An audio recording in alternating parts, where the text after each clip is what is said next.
Hello, welcome back all my dear students. कैसे हैं आप लोग? मैं आशा करता हूं कि आप लोग बहुत ही अच्छे होंगे। मेरे डियर स्टूडेंट्स, आज मैं आपको होमोफोन्स के बारे में बताने जा रहा हूं। होमोफोन्स क्या है? होमोफोन्स जिस वर्ड का प्रोनाउंसिएशन दोनों का सेम आता है और मीनिंग उसका डिफरेंट टाइप का दिखता है, उसे हम होमोफोन्स कहते हैं।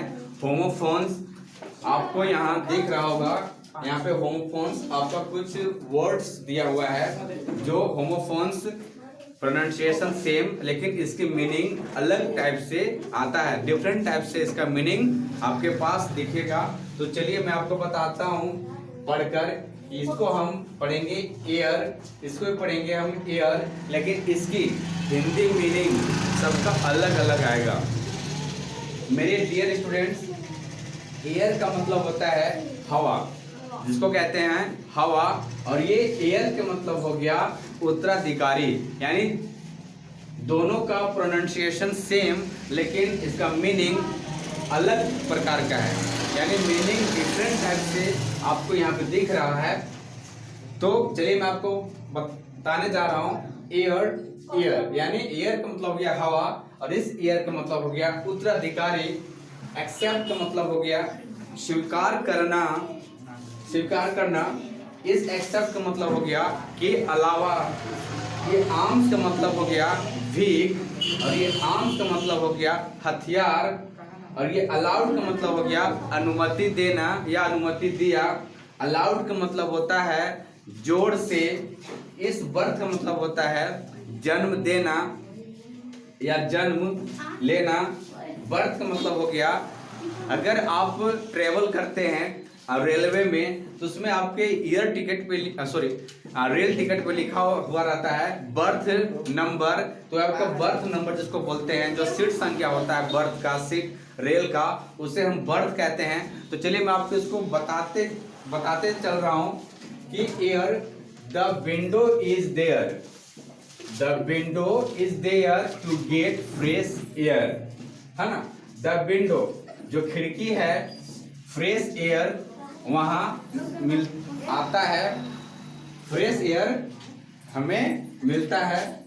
Air, the Prince was the air of the king. इसका मतलब है राजकुमार राजा के उत्तराधिकारी था।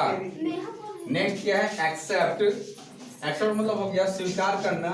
सी wanted to accept the job. इसका मतलब हो गया कि वह जॉब को एक्सेप्ट करना चाहिए, जॉब नौकरी को एक्सेप्ट करना चाहिए। ये एक्सेप्ट का मतलब हो गया के अलावा। Everybody is present except Arun. सभी उपस्थित हैं अरुण के अलावा। सभी उपस्थित हैं अरुण के अलावा। आर्म्स का मतलब हो गया भीख।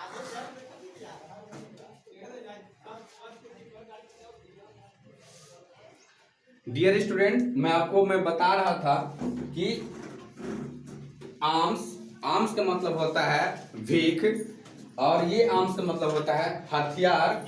आर्म्स यानी भीख जो हम देते हैं जिसको, उसको भीख है।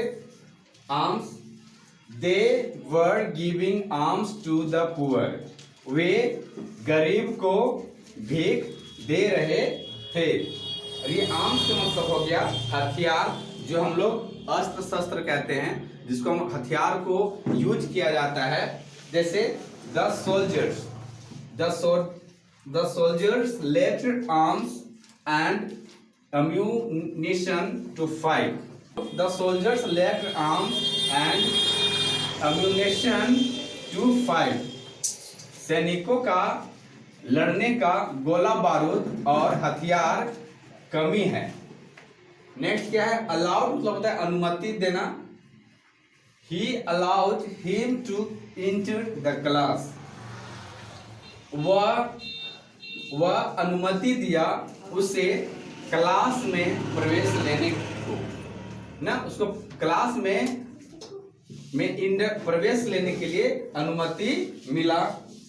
Allowed the students were shouting allowed, विद्यार्थियों जोर से चिल्ला रहे थे।